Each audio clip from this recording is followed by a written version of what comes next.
even though they didn't want to say it out loud. But when we start this war, we had to add something to the list. Reopen the Strait of Hormuz and somehow do it without no restrictions on it. But it don't even look like we're getting that, because the proposal that was sent to Trump, they pretty much said it out loud. Iran says, yeah, we're going to be administrating the Strait of Hormuz. We're going to call it what? I forgot the name that they use. I'm going to go ahead and look it up. But yes, in the proposal, it was asking, or not even asking this man. It was pretty much telling Trump that, look, part of our proposal is that you let us administer the Strait of Hormuz. And he said, no, we're not doing that. And then, of course, also they want a full sanction relief for what, the 10 to 20 year memorandum of understanding, and like, you know, for a 10 to 20 year delay on their nuclear enrichment, which I'm gonna be honest, you basically kicking the can down the road. It's basically the same thing as a JCPOA. But I don't think Trump wants that either. I think he wants, like he says, and like these other guys on Fox News are saying, complete submission, utter surrender. You get nothing, we get everything, so we can go home and tell everybody how we kicked y'all ass. And Iran does not seem to be giving us that, at least for now. Kellyanne, can you please help make sense of this and why the Democrats, or how the Democrats, can say that Iran's in a stronger position now? Well, they're clearly not. Ask the IRGC how they're feeling. 3 short months ago, they had a Navy. They still got a Navy. The Navy is what's closing down the Strait of Hormuz. They're out there in a bunch of kamikaze speedboats and man-driven speedboats with missile launchers on them. So no, they still got a Navy. And guess what? Apparently their Navy consisted of these small boats. 60% of their Navy is still out there. While Donald Trump and Hexef was telling us we took out 90%, these guys still had 60. They had endless stockpiles of missiles. They had copious amounts of drones. Now they are militarily degraded, economically decimated. Military degraded? No. Economically decimated? No, for sure. That's true. That's true, actually. Dozen of its leaders are as dead as the 42,000 peaceful protesters that they killed. Bro, and the propaganda is dead as the 42,000 peaceful protesters, even though we have no names, no birthdays, no social securities, or what they use as social securities, nothing. Do you know that, guys? They have no names, no birthdays, no nothing. I mean, we got name and birthdays for the genocide in Gaza. We got name and birthdays for the Christian genocide in Nigeria, but we don't got no name and birthdays for the 42,000 protesters. Really, guys? Y'all just gonna go off that? Like I said, man, they just trying to sell you a war. The list goes on. Get you all up in your feelings. They killed 42,000 protesters. Said, how could you say they didn't? Because they didn't give us no names. You know how much names they gave us? Over 3,000. Shoot, in my estimate, I think they probably killed about 3,000 to 6,000, but 42,000 in 2 days, guys, like really sound like that sounds absolutely nuts. In 2 days, without dropping a nuke on them? Like, come on now. And the president holds all the cards. The U.S. is in a very strong position here, Emily, because this is what leadership looks like. We have a commander-in-chief who's not going to do what other presidents did, coddle, capitulate, and cave to the state sponsor of terror, the largest in the world. The calls for death to America and death to Israel were so loud that there's the guy that won't ignore it anymore. He won't. Yeah, but why do they say death to America? I would ask her that, because I don't think a lot of these like Fox News hosts know. If you actually ask them, yo, so why do they say death to America? Do you understand the history of that? Like, do you understand that we've been interfering in their government since the 50s? That we supported Saddam in invading Iran and also gave him the precursors for the chemical weapons to gas Iranians. So we helped support Saddam in a war that took over 500,000 Iranian lives. And you think they forgot that? You think they forgot about that, guys? So don't you think that's probably one of the reasons why they say death to America? Oh, and the fact that we have relentless sanctions on them that hurts their economy. They know we do that as well. You don't think that's not going to have them have any type of weird feelings towards America? Or they're just supposed to love us for the economic turmoil and the relentless undermining of their government and their society? They're supposed to celebrate us for that? Do you hear yourself? So when they say death to America, one, Iranians explained it many times. They don't mean the people of America. They mean our government. Just like when you say you want the government gone, you don't mean all the Iranian people. You just mean the IRGC and the Ayatollah. Yeah, well, guess what? They mean the same thing for us. And it's crazy how you understand that for yourself, but you can't understand that for the Iranian people. The same people that y'all say y'all want to save. Like, Hilarious. Look the other way at this inhumane state sponsor of terrorism who has killed more Americans than pretty much any other country. Wake up, everybody. And look, Jack Reed saying that is just false. You're allowed to say what you want on TV. He's not under oath. In fact, when he's interviewing witnesses on his committees in the United States Senate, the witnesses are under oath. Jack Reed and Cory Booker never are. So they have no incentive to ever tell the truth. How in the world, by any measure, is Iran in a better place now? Just 2 weeks ago, they control the Strait of Hormuz. They got the global economy by the balls. Okay, they're walking away from our maximalist demands. Okay, that shows that we don't have them where we want them, or they would be eating out of the palm of our hands. What part of this is like hard to see? Like, I'm sorry, it's pretty easy to understand that yes, they are actually in a pretty good position. Now, I won't go as far as saying that, oh, they're just completely winning this war, but they're definitely keeping us away from all of our goals. They tried to shoot at 2 of our destroyers and couldn't even come close. They were like a kid at a carnival game with a water pistol. So to say Iran's in a better position, Iran was in a much better position when Barack Obama was giving them billions of dollars, pallets of cash. They're in a much better position when John Kerry went over there to negotiate the JCPOA. I mean, because we weren't bombing them, but okay. They were in a much better position when Israel was on its heels. They were in a much better position when the Gulf states weren't helping us out. And so by any measure, we are winning. But war takes time. And I would remind my people, I would remind my friends who have objections to this war, peace through strength also necessitates the strength part as well. Last point, because Cory Booker, New Jersey, what do we have, 10 million people now? My home state, I'm a Jersey girl forever. We can't do better than this guy. He's so jealous of Donald Trump that it makes him zealous about a war that the U.S. is winning. He represents the United States of America. He ought to behave like that when he's on a Sunday show. Look at him. He ran for president in 2020. Y'all kill me with this whole, oh, Donald Trump had the balls to do what no other president wanted to do before. And here's the problem with that statement is that no, it's not that he had the balls, is that he was just bamboozled, is that he was sadly dumb enough to believe the Israelis. And, oh, we could take out Iran in like 4 days to 2 weeks. Yeah, it's not that he had the balls to do it, that he was stupid enough to believe that we could do this in 2 weeks. And I wish that wasn't the reality that we're living in, but it is. It's not about being brave. It's about being gullible. Cue the laughter. He ran for president. And you know how many electoral votes he got? 0. The same number as Kamala Harris, the same number as all these people who are jealous of Donald Trump because he's the president and Cory Booker's not. What is his body of work? What is he doing that he's giving China and North Korea aid and comfort to? Now, I ain't gonna lie. Her grilling of Cory Booker is valid. It's valid. Bro, don't do nothing but bitch. That's all he does. Like, he's one of the main people I'm talking about with no real policy, no nothing, just Trump bad, Trump evil. Nothing. No real policies. If you ask Mario, what would you do different? He couldn't tell you. He would just sit there and explain to you, oh, I feel like Donald Trump is just doing an abysmal job. Oh, man, everything is going terrible with him. All right, great. You're right, whatever. What's your plan, though? Like, you got anything? I hate Trump. That's all y'all ever have. Insult our commander-in-chief and our president when he's on his way to China to show who the real superpower is.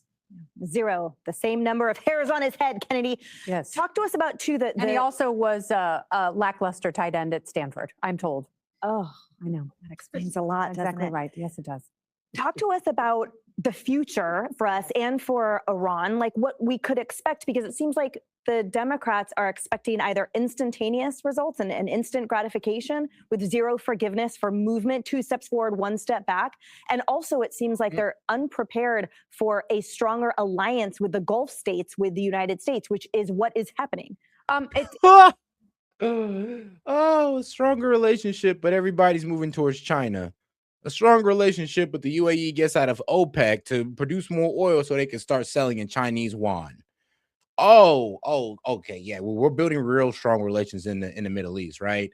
You know, we just pretty much dragged all of our Gulf partners into a war. Some of their infrastructure, civilian and energy infrastructure, has been destroyed because we pulled them into this war. And while Iran was firing into the Gulf countries, we was too busy protecting Israel. You think we're on their best side right now?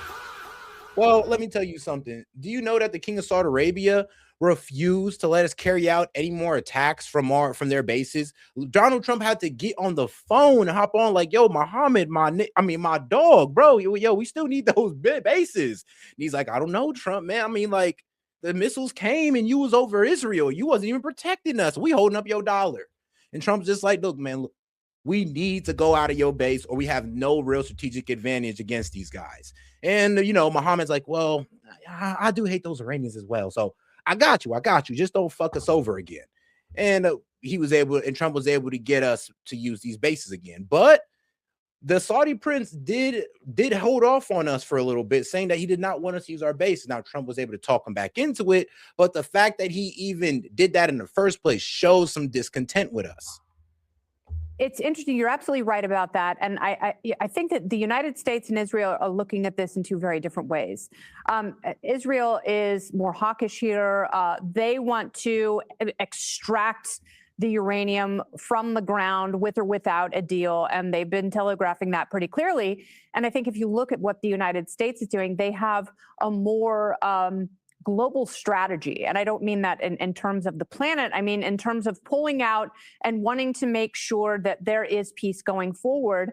And, this is sort of a multi-layered part of the president's foreign policy. And I'm one of those people, I don't like war. I don't like conflict. I think the quagmire that you could get yourself into very quickly oftentimes isn't worth it. But I will give the president enough grace to say, if this is something where it started with the Abraham Accords that he is only going to add on to, and it is going to change the face of especially energy policy in the Middle East to make us all safer and to make countries like Iran that wants to cooperate with their neighbors, if it is going to help people who were displaced by the revolution in the late 70s, if they can go back to their homeland, then those are all net benefits. And it also, if peace and prosperity are the goal, then that is the American foreign policy that everyone should stand behind. And I think we have to be very careful of not demonizing everything the president does, because it also comes off being very anti-American. And you have True. I mean, here's the thing, though. When you go all TDS about it, yeah, I get that. But here's the problem, though, that MAGA and the Republicans are hiding behind TDS for this criticism of Iran. When even people on our own side have a criticism, they're like, oh, you have TDS. Like, dog, how? I voted for Trump. I was with y'all on the tariffs. I was with y'all on the mass immigration that y'all kind of went back on. I was with you guys on bringing down gas prices and all this good stuff. But Trump said no new wars in the Middle East, no new wars, period, especially with Iran. So when he goes against that, and I pretty much speak out, now I'm the one with TDS. Now I'm an American. Do you see how retarded that sounds? It's pretty much saying that we just can't hold Trump accountable. And whatever Trump do, you guys are just going to ride along with it. Even if you know damn well he didn't support it in the beginning. And you guys will sit there and lie to yourself and say, what you mean? Well, in the 80s, yeah, well, let's talk about what he was talking about current day in 2016 with no new wars, especially in the Middle East. Or do I have to play the video again of all the unkept promises of Donald Trump? Do I? You know what? F it, I do, because I ain't gonna lie. I do want to take a nice little 4-minute break. So I'll be right back, guys. Take a nice little 4-minute break. Enjoy the video. Hey, President Trump, how are those mass deportations going? They said, you got to lighten up on this. We have a lot of heart for people. They came in illegally, but they're good people, and they're working now on farms. I have proposed, and President Trump has concurred, that this surge operation conclude. Oh.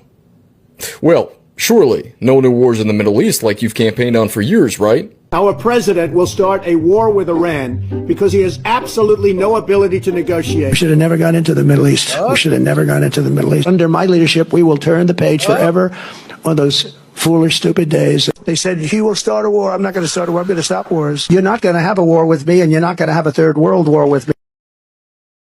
The United States military began major combat operations in Iran. Donald Trump issued an ultimatum to Iran: open the Strait of Hormuz within 48 hours or America will attack their power plants.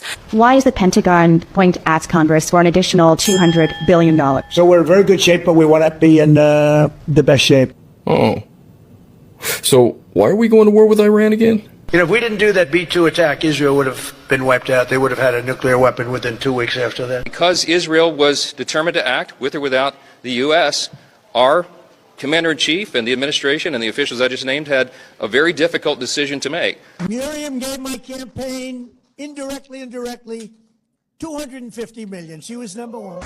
Miriam and Sheldon would come into the office. I think they had more trips to the White House than anybody else I can think of. But they were very responsible for so much, including getting me thinking about Golan Heights. Oh.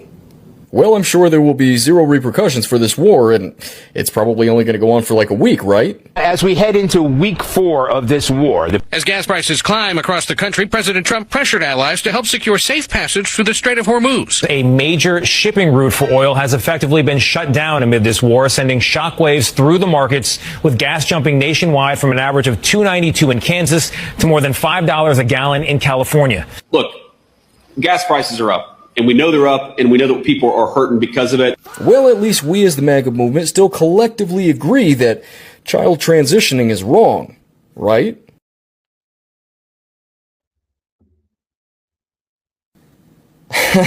Okay.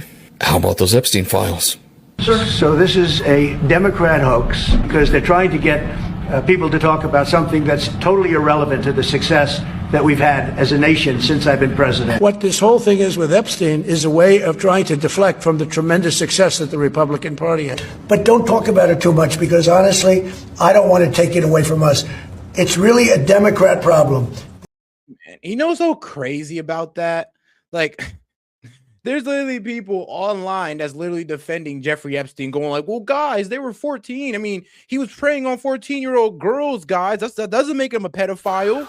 I mean, they got to be 12.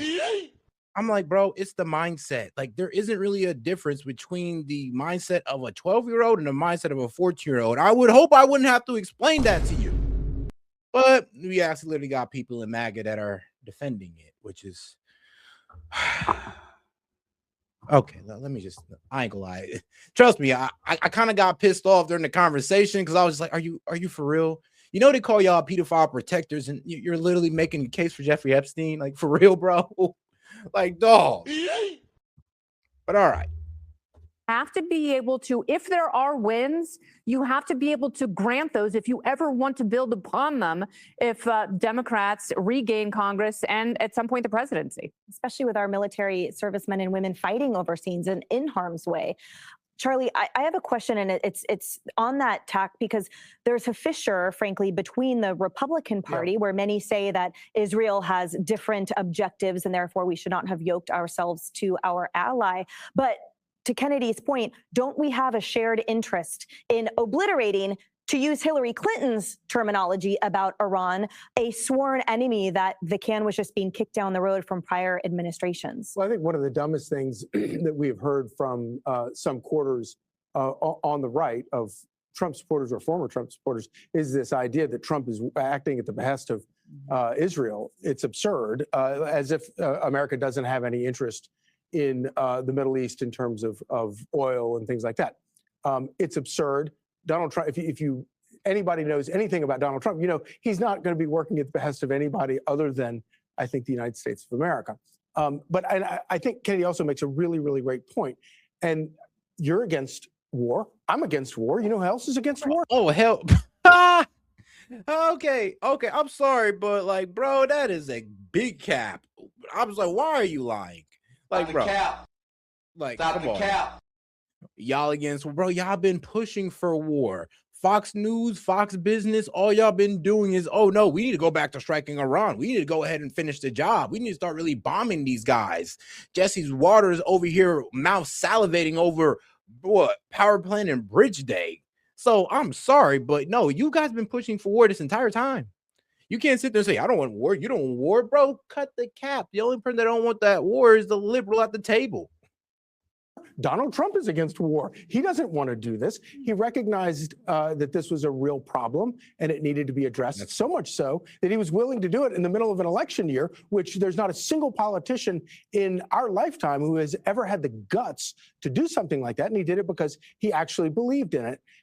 And one of the things that I think gets lost in all of this is, like you say, if they're going to build on the Abraham Accords and actually solve a problem that has been a nightmare for our country for decades, especially over the past 25 years, where we have been embroiled in some unending wars. If it ends the incentive for future politicians to get involved in never-ending wars in the Middle East, I give him all the grace period that he needs in order to accomplish that, because I trust this guy way more than I trust any of the buffoons that might follow him and get us into another one of these stupid wars. Yeah. Let's say you. Well, it's interesting because we have this back and forth with Democrats and Republicans. Obviously, I'm not listening to any of these Democrats who are trumpeting this. Iran is in a better position. It's nonsense, and I think most people know that. But I am tuning into various voices who are against the war. I'm like, sell me on this, because to me it looks like the U.S. is in a very advantageous position. So I want to hear from these people, maybe like-minded people, maybe people on the right, but they haven't sold me. But you know who has? I have this app on my phone. I listen to radio stations all around the world. It's great. The world and in Europe, they have a rosier view of this war than you would expect. And the headline that jumps out, multinational coalition seeks. Did he just say, no way? There's no way he said that. Let me see. No way. Listen to radio stations all around the world. It's great. The world and in Europe, they have a rosier view of this war than you would expect. Okay, so you are stupid. Okay, my bad, bro. I just have to check real quick, because ain't no way bro said that. You know what? Let me see if I still got the video. Something big is happening in Ireland right now.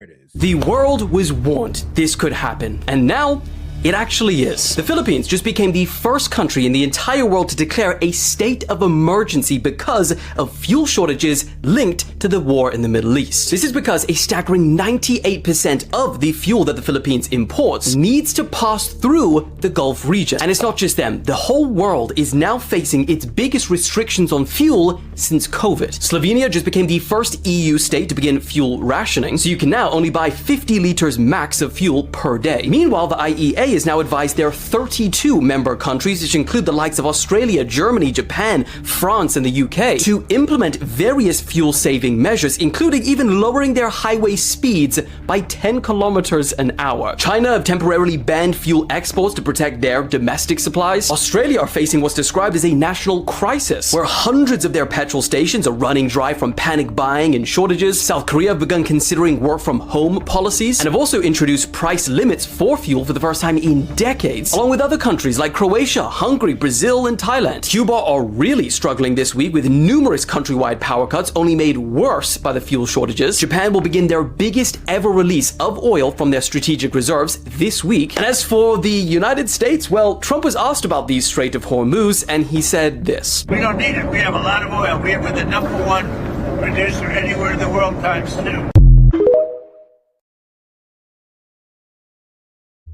So you see why I got kind of upset when he says, oh, the whole world kind of sees this through rosier glasses.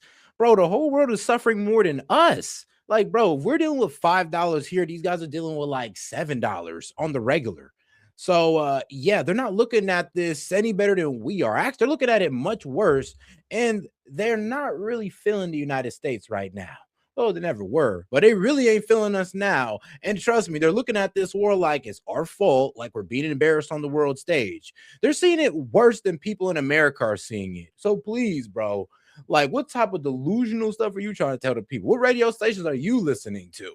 Because you can listen to world news and they'll tell you right now that they're all pissed off at us. Why? Because they're going through a freaking energy crisis, and some of them are basically going through a fertilizer crisis as well. How are they going to see that through rose-colored glasses again? I'm really confused here. He kind of like blew me with that one, but it is what it is.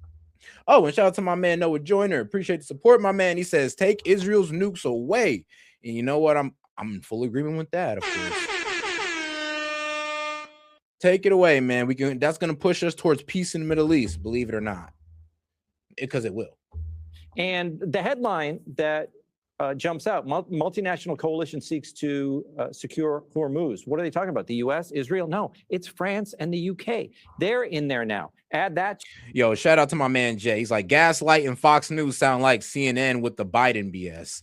Literally. No, literally. It's just like they're literally ignoring all reality to support this war. They know it's unpopular. They know it's driving up prices, but they're just going to reject all that and just try to tell us that, oh, he's just the smartest man to ever walk the earth. This is why we're in here. And, oh, you guys should be grateful for higher gas prices because Iran doesn't have a nuke. I mean, guess what? Iran didn't have a nuke while we were paying lower gas prices. So I'm sorry, but we're not feeling you on that. And they were never going towards a nuke. So it's like we're paying for what? Higher gas for no reason? None at all. None at all, guys. Man, no, actually, I think it would be a good time to check on the oil futures right now, because I think we're still trading above 100. I think Brent crude is still over 100 for sure. Yep, still over 100. To Saudi Arabia, UAE. I just wrote these down. These are all helping out the U.S. effort in the region. Qatar, Bahrain. Still over 100. Let me go ahead and show y'all this real quick. Like I said, Brent crude over 105. That means, guess what? Gas prices ain't going anywhere. It's going to probably continuously go up. And WTI almost at 100, which is still pretty damn bad. So, yeah.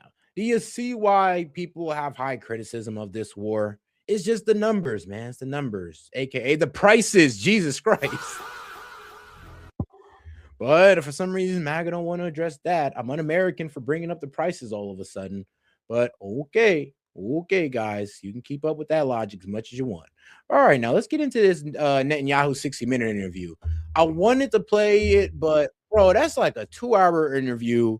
I don't even got the key parts for it, but I know Megyn Kelly reacted or did a segment on it, so we're gonna go ahead and check her out and see what she pulled out of it. Then what was it? VTR, what's his name? Valhalla VTF. Then we're gonna see what he did on it. Because, guys, if you play 60 minutes, boy, that is a copyright.